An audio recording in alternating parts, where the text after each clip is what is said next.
The open world games trend certainly isn't going away because 2020 had many solid games that also just happened to feature large explorable worlds. Now every year we take a look back at the end of the year and round up the best open world games. So here are 10 of the best open world games released throughout 2020.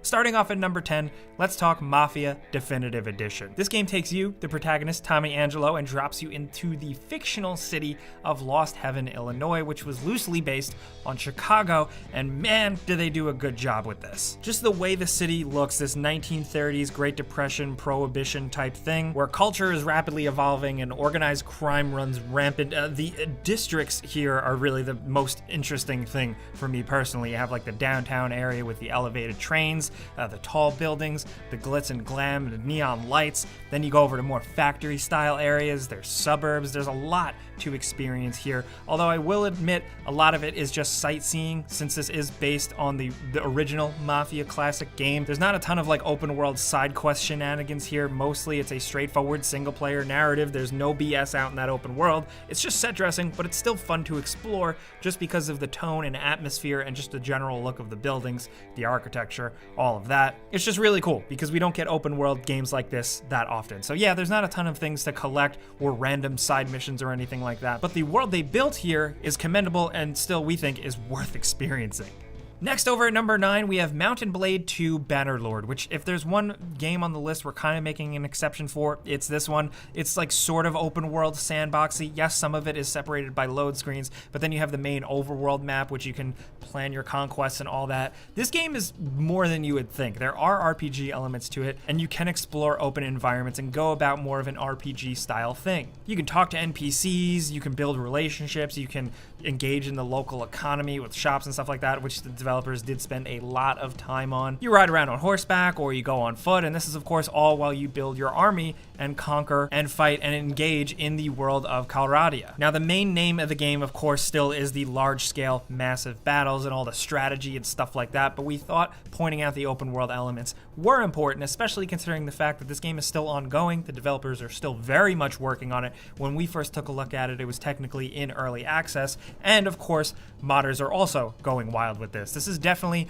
a PC gamer's game, so it is very much for a specific type of player. Don't expect like open world Skyrim with Dynasty Warrior battles or something like that. It's way deeper than that, but it's worth checking out, like I said, because it's a PC gamer's game, or maybe a PC gamer's dad's game at this point. Next, over at number 8, we have Yakuza Like a Dragon, which takes place in Yokohama. And like any good Yakuza game worth its salt, it takes place in a seedy red light district. And once again, they nail it here. We've been advocating for these games forever, and they are worth experiencing specifically because when you're not beating people up in the streets, you're experiencing this world. And they always go for more of a quality over quantity type thing. The cities aren't massive in these games, and definitely not here. You're not driving around in a car going wherever you want. You are on foot, walking around, getting to know all these people on the streets, engaging in weird, interesting, wacky side quests, doing mini games, spending money in all the highly detailed shops. I'd say besides the combat, all of this stuff, the experiences in this world, you know, engaging in this culture and just having fun in weird, unconventional ways is why these games are so special, and Yakuza Like a Dragon definitely understands that. So yes, we recommend this game, but we also recommend the whole series. If you haven't checked it out already, like, what are you doing? Next, over at number 7, we have Immortals Fenyx Rising, which I gotta say is probably one of the more overlooked games of the year, and it's probably one of the stronger Ubisoft games they've offered up in a while. And that's because essentially what they did here was make very much a Breath of the Wild inspired game, but mashing it with some elements they learned from making Assassin's Creed Odyssey. So you're thrown in this massive cartoony world of Greek mythology where you fight enemies, discover puzzles, go in dungeons, and climb up stuff and fight big monsters and all that. It's so satisfying because of the way it rewards your progression. Everything you do, if you discover like a hidden nook or cranny or solve an environmental puzzle in the world, all of it goes directly towards improving your character in satisfying ways, from loot or just resources and stuff to upgrade yourself. So I won't say that like if you're sick of open world games, this is gonna cure your sickness by any means, but still, the way it's all built, it's incredibly satisfying, especially because the world is also very big and very pretty. All the areas are very distinct, and it's fun to just glide around them with your wings, or ride on horseback or on a mount, or just run around and kill stuff. Either way, we found it incredibly satisfying and a big surprise for the year, and maybe you should check it out. out. Because over at number 6, if we're talking about Ubisoft games, we gotta mention Watch Dogs Legion, which is also open world, and it plops you into a near future London. And it's the best part of the game. While I wasn't personally too hot on the gameplay itself, I liked exploring this London. The way they built it is incredibly convincing, especially with how they do the near future surveillance and tech-riddled world. It almost kind of feels like a precursor to a real cyberpunk world, and it's cool to check out, especially if you've got a good PC. This thing might bring your PC to its knees, but it's worth checking out because it can be absolutely gorgeous at times. Now, while you might not fall in love with the characters or some of the gameplay elements, doing open world shenanigans and just bopping around in London can be pretty satisfying if you give it a chance, especially because they do a lot of interesting things here with elevation and the way vehicles work. It's pretty clever in spots. Next, over at number 5, we have kind of a stark contrast with Ghosts of Tsushima, which takes open world gameplay elements that we've seen in a million games, but just makes them feel a bit more simple and more moment to moment, more meaningful.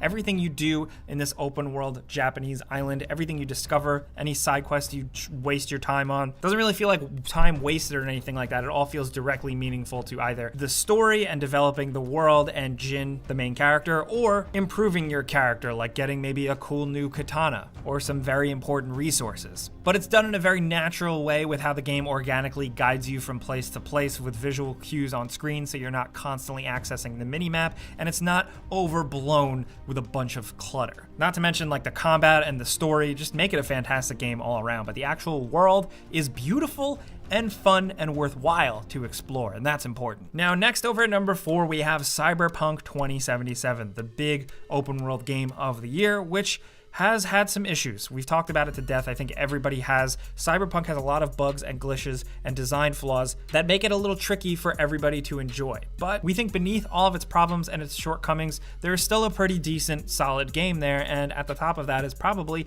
Night City itself, this big, massive Californian cyberpunk city set in the future is visually just unlike anything you've ever seen. Yes, there are some things that need to be worked out. The NPCs are brainless. The car traffic is absolutely mindless. You may get stuck in a building, or you might fall through the ground because of all the glitches and bugs. But if you are truly looking for immersion, you put on that cool music, you explore this world at night with the cool neon lights. If you have a decent PC or a next-gen console, there is something special there. And we're talking about the open world game, so we're going to highlight the open world of Cyberpunk here. It can be pretty cool. There are a lot of hidden little things to discover, weird characters to see, and just RPG style stuff to engage in. Is it the game to end all games? The game it was really hyped up to be? Maybe not, but Night City is pretty sweet, and it lives up to what was developed in the tabletop game that this game is actually based on.